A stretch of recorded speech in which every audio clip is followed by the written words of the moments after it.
tonight, YouTube and Instagram working together. And tonight's going to be pretty chill. If you're wondering why I'm making cookies and not making some, involved dinner recipe, it's because I have plenty of food right now. I've got stuff I already cooked earlier in the week and I need to eat it before I make more. So I'm making a really simple cookie recipe that I got from my mom. She's been making for a long time. I would like to try to find ways to maybe elevate it, take it to the next level. But for now, I want to just get good at making the really simple recipe as is. Pulling open my chats here so I can keep an eye on both of them. This is not a healthy recipe. This is just really basic cookies. So let me read you through it. We are going to need a half cup of shortening, a half cup of granulated sugar, a fourth cup of brown sugar, which I've been working on over here to the side, an egg, a teaspoon of vanilla, a cup of flour, 3/4 of a teaspoon of salt, half teaspoon of baking soda, and a 6-ounce package, or essentially 1 cup semi-sweet chocolate chips, and a half cup of chopped nuts. A couple things I need to prep here before we really get too deep into it. I think these chopped nuts are not chopped fine enough, so I'm going to go ahead and get on top of that. I think I also am going to need, a greased cookie sheet. So this is going to have to do some stuff on there, though. I might need to wash this first. I have a baking pan here that I think will make a good second cookie sheet, so I think we're pretty much good to go. Make sure you say hi in the chat if you're joining tonight. We may do kind of a dive back into some older music videos the way that we have been. And we'll just kind of chill and free flow on the conversation this evening. Like I said, I'm pretty low key tonight. I've been doing some music work, trying to finish up another new song. And I also started doing some client work. Can't really talk about that because it's not my music. I can't give away too many details about it, but it's neat to be doing some production for someone else. I'm thinking about toying with some different camera angles here too. Let's see, if I move you here. Oh, my light's in the way. I can be a little bit more conversational and not have to turn all the way sideways to see you the whole time. What's up, Callista? See you over there on YouTube. Let's see what the situation is with these pre-chopped nuts. Okay, that's not bad. They're a little finer than I thought. There's some pretty big chunks in there. Not that I mind big chunks in my cookies, but I don't have a lot of chopped nuts. I got these at Dollar General earlier before rehearsal I just got back from. So I'm just going to try and get all the biggest ones cut down to size a little bit. It's not that I don't like big chunks of nuts in my cookies. I do. But since there are so few of them, I want to make sure that all the cookies have a little bit of that walnut flavor, because to me, that's pretty key to this recipe. Now, remind me later, because I'm going to start the great cookie debate. And it's a subject that people get really emotional about. So I'm going to wait until we've been in the stream for a few minutes, until there's a few more people in here.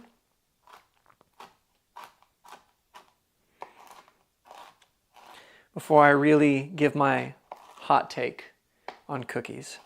Because a lot of people, and I mean a lot of people, are not really going to like it. Again, just getting these a little bit finer. Since there's really not that much to speak of in terms of these nuts, so we want to make sure that there's a little bit in every cookie so that the flavor is consistent. That's my theory anyway. I figure if I try to sound authoritative while I talk about it. I'm going to tell you a horrendous story, something that happened to me last night.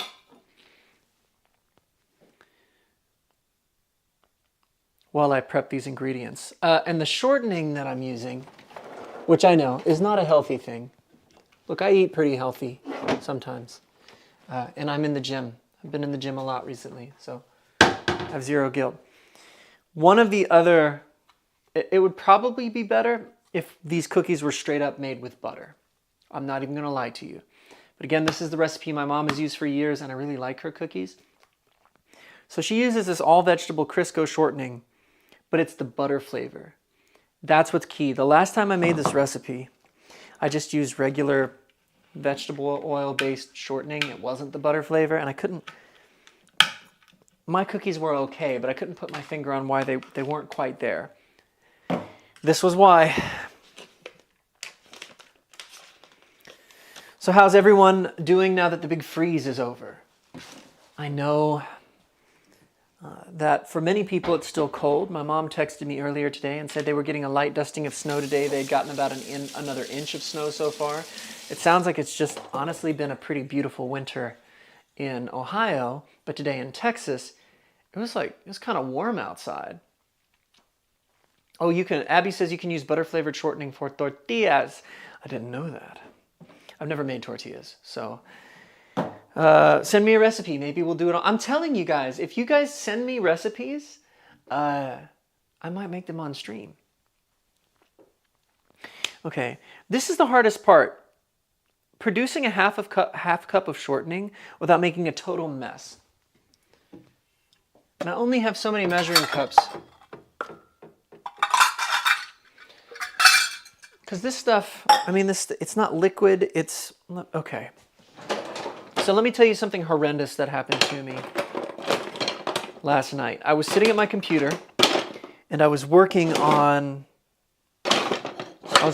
music. I think at that particular time I was working on music for a client. I have a production client who's having me make some instrumentals for her, and I'm going to do some recording and mixing for her. So I'm sitting there, I'm locked in. I had already gone to the gym last night. Just kind of the last few things on my to-do list. Okay, this thing is spatula is too flexible. I'm going to have to get a soup spoon. And I hear something over to my left. Some papers rustling. And I think to myself, oh, you know, one of the papers that I have sitting on the output tray on the printer must have finally shifted, that had been sitting there for a week or something. And then about a minute later, I see something moving out of the corner of my eye. Now, before I tell you what I saw, I need to make it very clear to you guys that my apartment is clean. I clean the floors. I vacuum. Sometimes I leave some dishes in the sink overnight. Sometimes things get a little cluttered if I'm working on a lot of projects at once. But it's not unsanitary in here, okay? And I can already hear some of you saying, sure, Sam, sure, tell us what you saw. I look over, and just walking across my carpet is the Madagascar hissing cockroaches that they have in the bug enclosures at the zoo. This dude was like that big, with antennas longer than his body, two of them on the front of his, and he had like the little spiky legs, the legs with all the spikes down the side like the Batman prongs, and homie's just strutting across my carpet. And I was mortified, dude. And he was hard, and you know, they say they're hard to kill. I only have, if those of you who know me knew, we had a problem with wasps in the hallway outside of my apartment for a lot of the summer, this past summer. I mean, I probably killed 500 wasps, easy. It was a war out here. Well, so all I had was wasp spray. But that stuff's pretty powerful, and it's propelled, right? I hit him 2 or 3 or 4 times with this wasp spray, and it took him he didn't want to die. They say that like roaches would survive the nuclear apocalypse, and this dude was out to prove it. I took a picture of it. I can DM you a picture later if you want to see it. And I'm thinking, like, how did he get in here? Because again, like it's not clean. It's not unclean in here. And the only thing I can think is that earlier yesterday, I was cooking yesterday. I work remote, so while I was working on debugging some code for work, I was honestly making turkey bacon. And I think I also heated up the second half of my taco meat because I'm continuing to just eat the taco salads like we made last week together. And I'm like, all right, well, maybe he smelled the food and came in from the hallway somehow. But I've only ever, in the 2.5 years I've been in this apartment, I've only ever seen a roach one other time. And it was a small one. It was a guy about this big, and he was on my countertop. And after I saw him, I did some cleaning just to be safe. Because again, I don't know where he came from. But it's not a regular occurrence. That's twice in 2.5 years, and only once with one this big. The only thing I can think of is that I had my groceries delivered the other day, and there was a rotisserie chicken in my groceries. But I was late getting back to my apartment because I was at a church service. I had filled in, helping to do the music at another church down the road. And so my grocery order sat in front of my door for, I don't know, maybe 45 minutes or so, with a hot rotisserie chicken in a bag in there smelling all nice.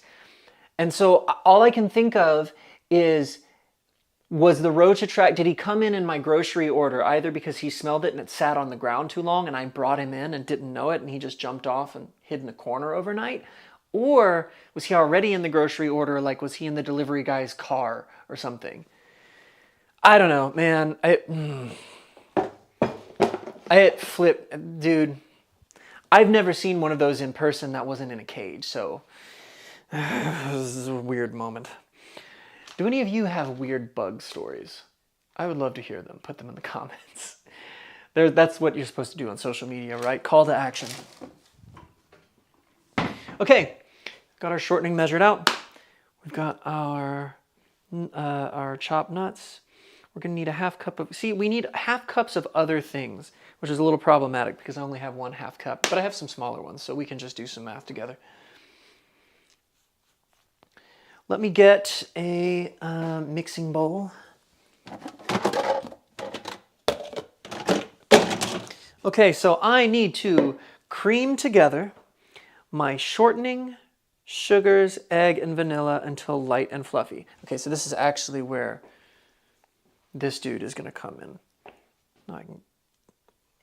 It's almost too flexible. I need you to be stronger. As you guys can tell, I have cooked a lot more than I've baked in this apartment. I'm much more, I feel like, mentally equipped to make dinner than I am to make dessert right now.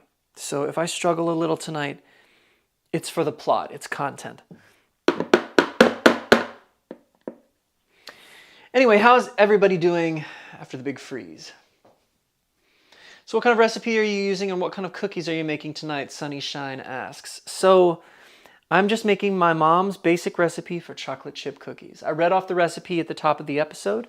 Let me give it to you one more time. 1/2 cup of shortening, 1/2 cup of granulated sugar, 1/4 cup of brown sugar, an egg, a teaspoon of vanilla, 1 cup of flour, 3/4 teaspoon of salt, 1/2 teaspoon of baking soda, about a cup of semi-sweet chocolate chips, and a 1/2 cup of chopped nuts.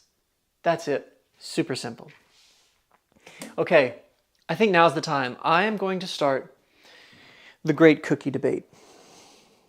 I apologize in advance if this offends anyone's sensibilities, but I like my cookies slightly overbaked and crispy. To me, do you know what the term the uncanny valley means? So the uncanny valley is this term that is used when discussing all kinds of things.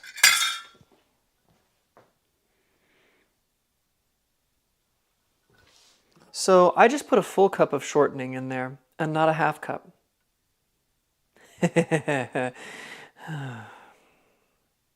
Okay, how do I remove exactly 1/2 cup?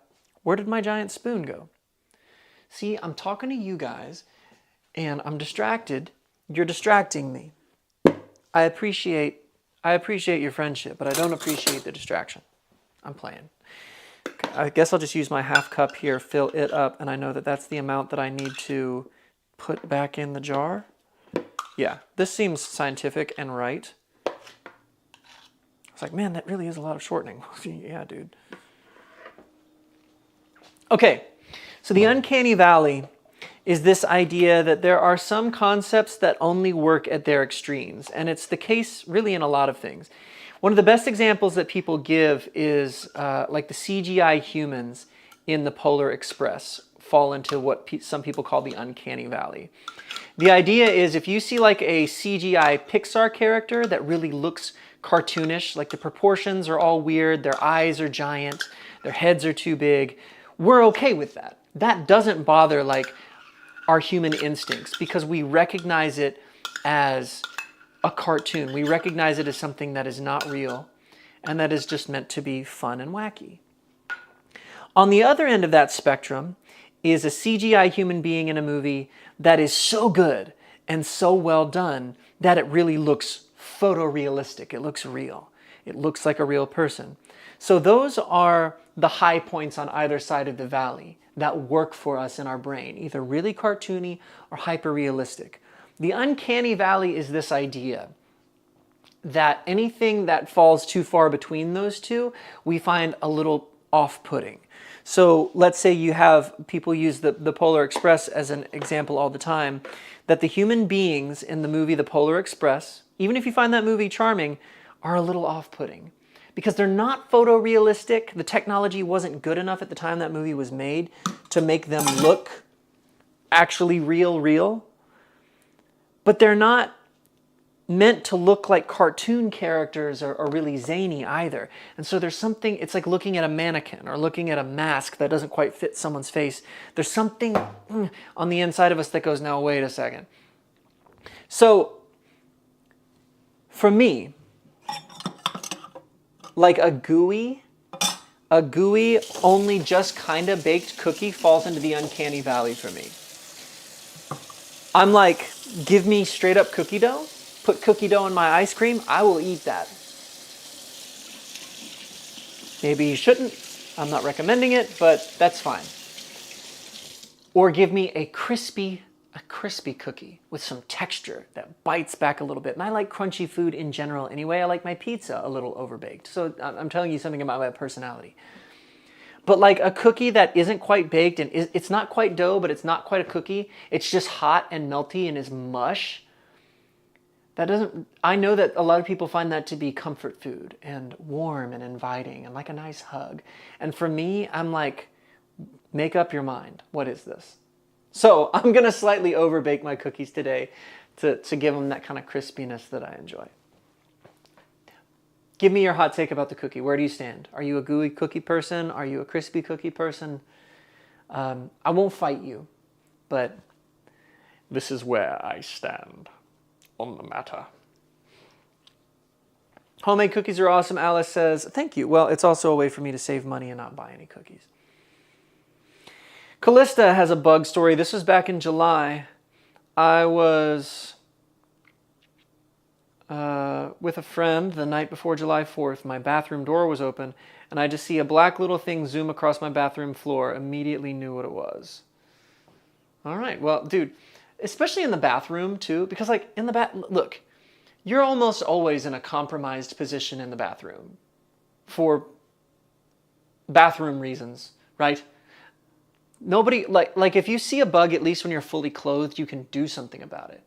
Depending on what's going on in the bathroom at the time, you may not be able to do anything about it just yet. So you got to look at this foreign invader and be like, don't move, don't stay there, stop, don't stay in that corner, stay right there while I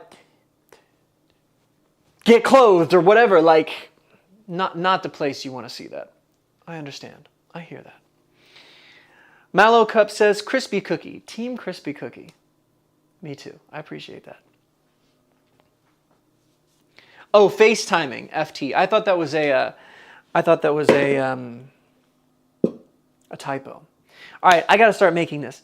I can't just keep talking to you the whole time about what the uncanny valley is, but now you've learned something, and that's really why we're all here, isn't it? Okay, I need to cream together my shortening, sugars, my egg, and the vanilla until it's light and fluffy. I do have a hand mixer, so we'll probably end up using that, depending on how brave I'm feeling.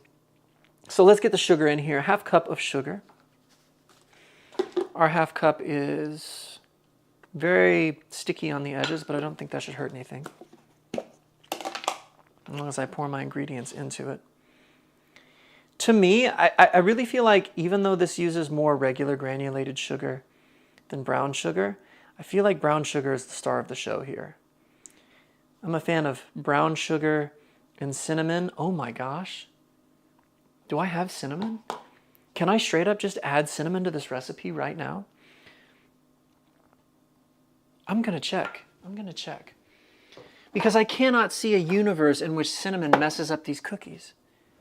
I have cinnamon. All right, we're gonna add cinnamon to this. I'm so excited about that. I really like cinnamon. Abby says, I don't really like crunchy anything. I don't even eat potato chips that often. Crunchy food is like one of my favorite things because there's a tactile satisfaction to me of, okay, think about a good baguette, right? Have you ever seen Ratatouille? How do you know bread is good? It's the sound, right? And it crinkles on the outside. It's soft and light. Maybe a little bit terrible on the inside, but the outside is crackling. I'm about that. I respect your stance, though. I do. To each their own. I'm adding cinnamon, dude. This is my world. Cinnamon. There it is. We'll see if that helps these cookies, or I don't think it'll hurt them, but we'll see if it helps them. I have a brown sugar situation. My brown sugar sat in a bag for way too long and I think got warm and kind of melted together. And it's really tough right now. And I had a conversation with ChatGPT about it. What do? Apparently, you can lightly zap it in the microwave to get it to loosen up. But I don't want to stick this whole thing in the microwave. So what I think I do is I measure out my 1/4 cup of brown sugar. Because it's like, I don't know if you can see this, it's chunky. Like it's in chunks. And even that's after me breaking it up with a fork. It just sort of congealed a little bit in the cabinet, I think, because it got warm in my apartment over the summer. Now here's the thing, like foods that are really supposed to be soft, that's fine. Like I'm not over here asking for crunchy mashed potatoes. Like mashed potatoes are soft and fluffy, that's fine. I respect that. I'm using a fork to put brown sugar into a measuring. This whole situation is strange.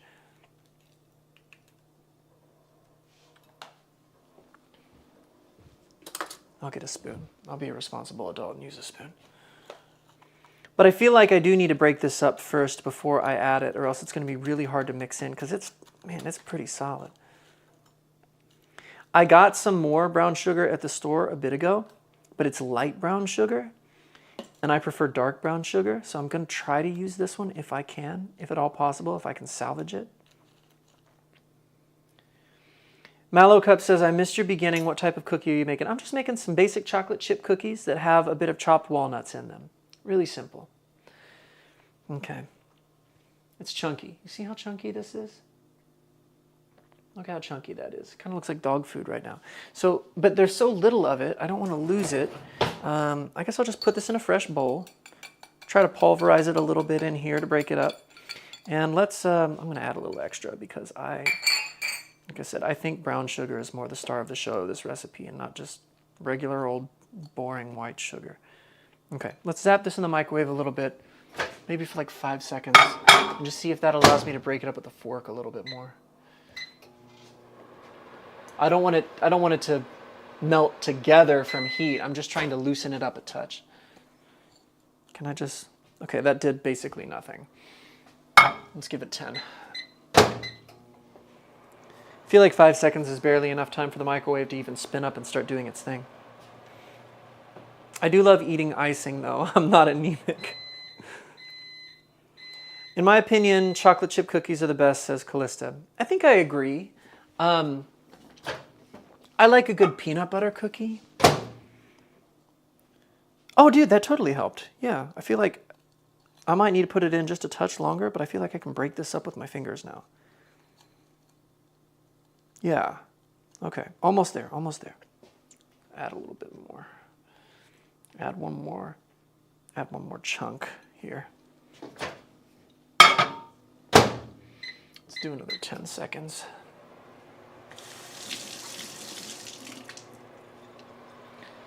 Ice should be a snack? Callista. What? Are you talking about like the crunchy ice you get out of the machine at some restaurants? I hope so, because we might need to send you some help. So I wanted to kind of pick up our little deep dive into some of the older videos and music videos that I've made in the past. And I thought it would be kind of cool to show you the lyric video to the song Rise. We'll look at the music video another time. We can talk about that. But the lyric video, I think, it was really hard to make. A lot of Sonic Ice. Okay, I do see what you mean. I do see what you mean. Ice from particular establishments that's sort of, I want to say corrugated. I know that's not the right term. It's the crunchity type. I get that. I get that. I wouldn't exactly, you know, I need calories in my snacks, but I do get what you mean.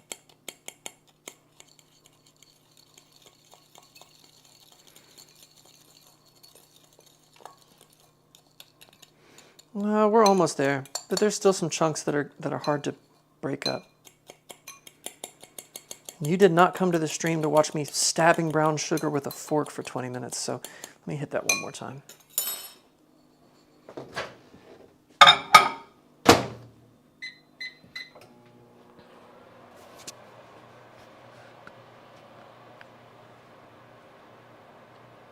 Any ice that doesn't take that much effort to chew. Okay, I hear you. No, I feel like the lyric video to Rise was an achievement. I made a series of several lyric videos for a while. Rise, Stand Through This, Warrior Spirit, Time to Live. That I really put a lot of work into the lyric videos. I didn't just like, you know, throw some text over the music and call it a day. Like I really invested in trying to make them musical and artistically intentional. So while I finish prepping this sugar, I'm going to go ahead and play that for you, and we'll keep chatting afterward. I'll be right back.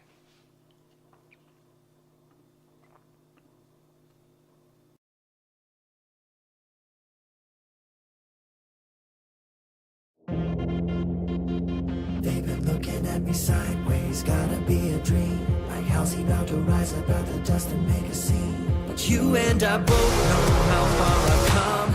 That makes me dangerous. But I can't take all credit for this.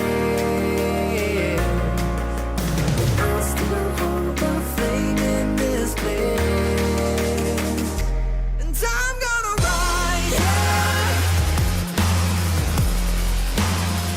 Oh, I'm gonna rise, yeah.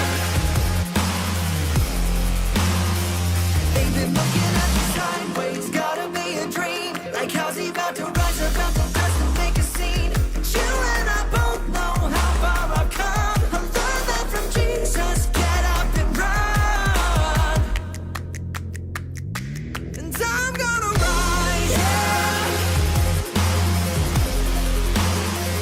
Oh, I'm gonna rise, yeah.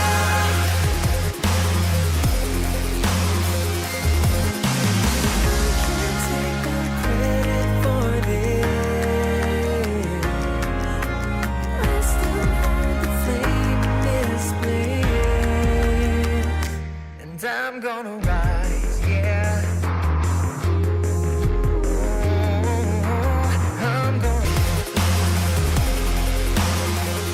I'm gonna rise, yeah. They've been looking at me sideways, gotta be a dream. Like how's he about to rise up out the dust and make a scene? But you and I both know how far I've come. I learned that from Jesus, get up and run.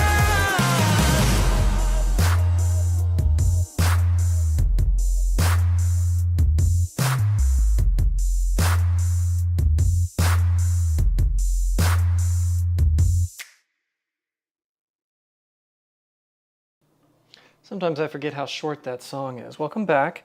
So one of the things I was going for when I shot, so fun fact, when I shot the art for that single, that kind of like look over the shoulder with the cool jacket, I was going for like an 80s action sci-fi movie look, so that's why it's just all the stark red and blue colors. And when I took that photo, I took it in my basement against the backdrop of a black sheet. I think I triggered the camera shutter with my toe because I was barefoot and wearing a pair of shorts down underneath. So like while I look all dressed up and ready to run off into a dystopian futuristic city in the top half, I was just in like the shorts I slept in or something underneath, hitting the camera shutter with my toe.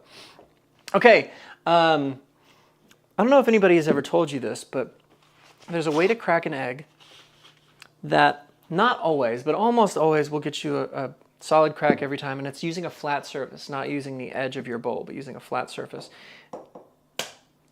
Cool, good, and then, yes, you feel really fancy if you can one-hand it.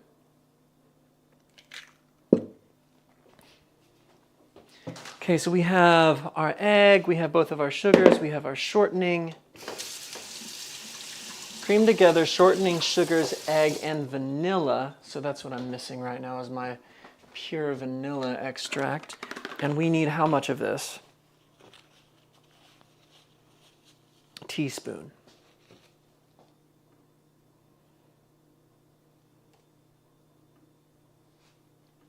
What's up, David? Thanks for joining me in. Hope you're doing well. Teaspoon, teaspoon, not a tablespoon.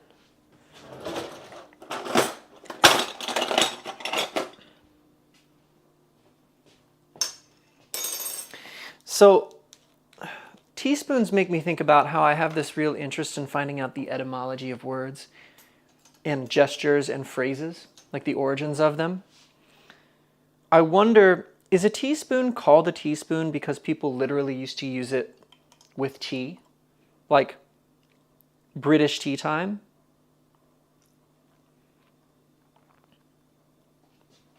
We're going to call this one a teaspoon because we use it at tea time, darling. You know, is that why we call it a teaspoon? Because there are other things that kind of come from that. You know, lords and ladies. We call somebody who owns an apartment complex a landlord.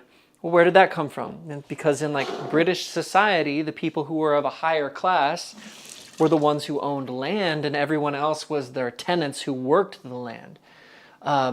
Handshakes, salutes, those have really interesting origins. Let me grab my... I think I got to use the hand mixer because this shortening is really solid, and I don't think trying to do it by hand is going to be the way. So, all right, here we go. Here we go. I'm going to bring you over here with me because I got to do this by an outlet.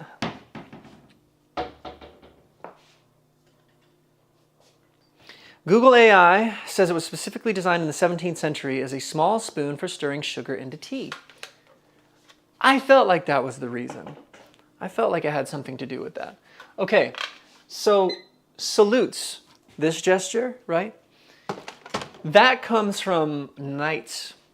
When knights would have like a hound shell helmet with a flap on the front, they would raise the flap of their helmet to show their face one to another, right? So you're giving up a little bit of defense to show that you're a trustworthy person or that you're an identifiable person. So this whole gesture came from opening up the hood, the flap, the face protectant part of your helmet. A handshake, right? Handshakes were traditionally rooted in the idea of showing the other person that you're not armed, that you don't have a weapon in your primary hand, but instead you're grasping it, like proving that it's open. It's interesting how these like military combatant gestures become the groundwork for what we think of as either something that's obscure or mundane.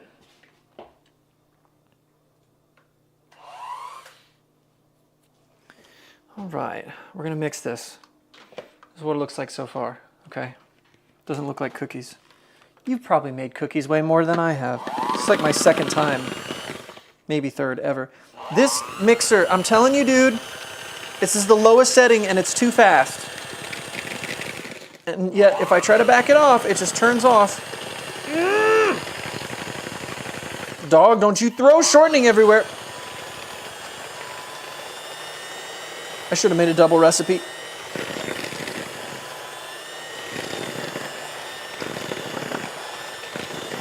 When do I add the flour? Did I read this wrong? I kind of want a metal mixing bowl. This is a plastic mixing bowl, and I feel like I don't want to hit it with these propellers on this thing too hard. Scrape it up. I feel like a metal mixing bowl would just be safer and tougher. You know what to get me for my birthday now. Okay, yes. All right, here we go. I'm in charge. It's happening. There we go.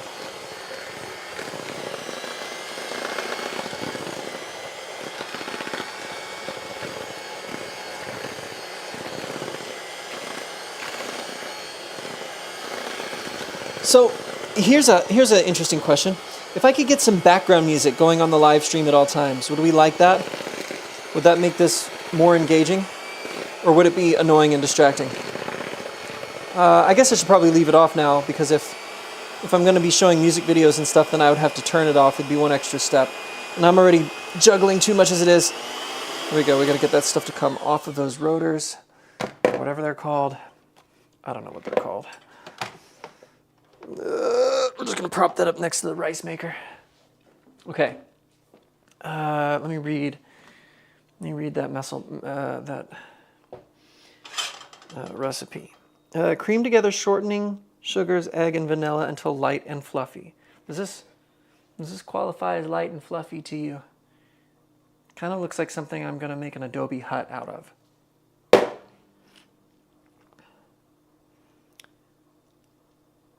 Sift together dry ingredients and stir into creamed mixture, blending well. Dry ingredients being... Okay, so...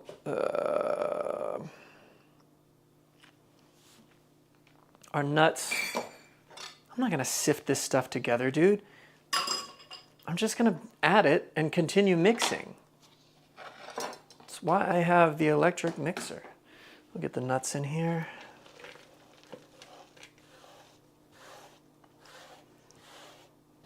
I could have gotten chopped pecans, which would have been good.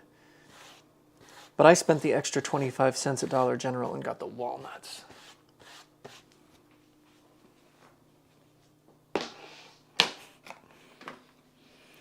Okay, and we also need our cup of flour.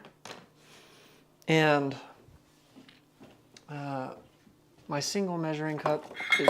Oh my gosh! I just dropped my poultry seasoning. It didn't open, but my container of poultry seasoning into this not quite cookie dough, and it is all over it. It just fell out when I opened the cabinet, dude. I'm gonna have to put that in the sink, figure out a way to wash that later.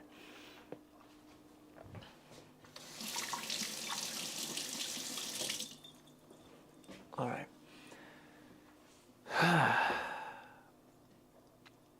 What was I doing? Oh, I need a measuring cup. All I have left is my big one for the flour. So we need 1 cup of flour. Perfect.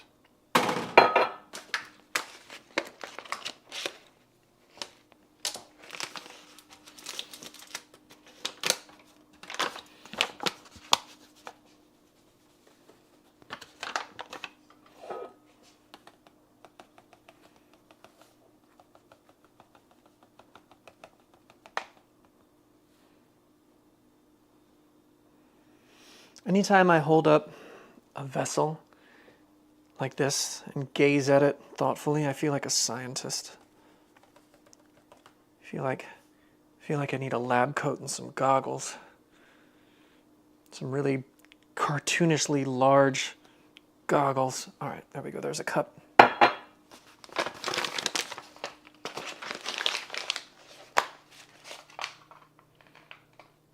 You should mix the flour, baking powder, and salt or baking soda, etc. together in another bowl before you add it to the light, fluffy, wet stuff.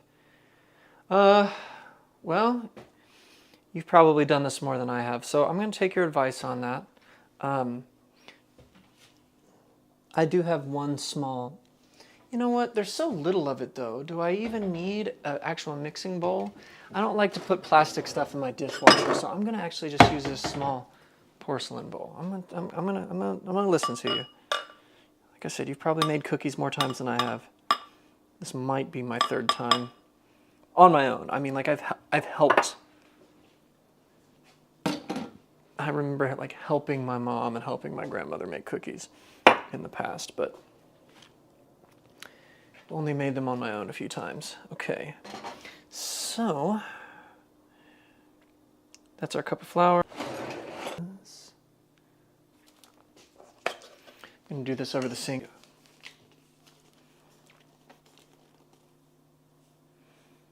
So we'll do a full one. Important too. That's the point, I think, is kind of part of what makes this so nice, even though it's simple. Half a teaspoon. Just finalized. I got the email that the next music release is all set. Halfway. I have a whisk. Using a whisk sand. Using a whisk.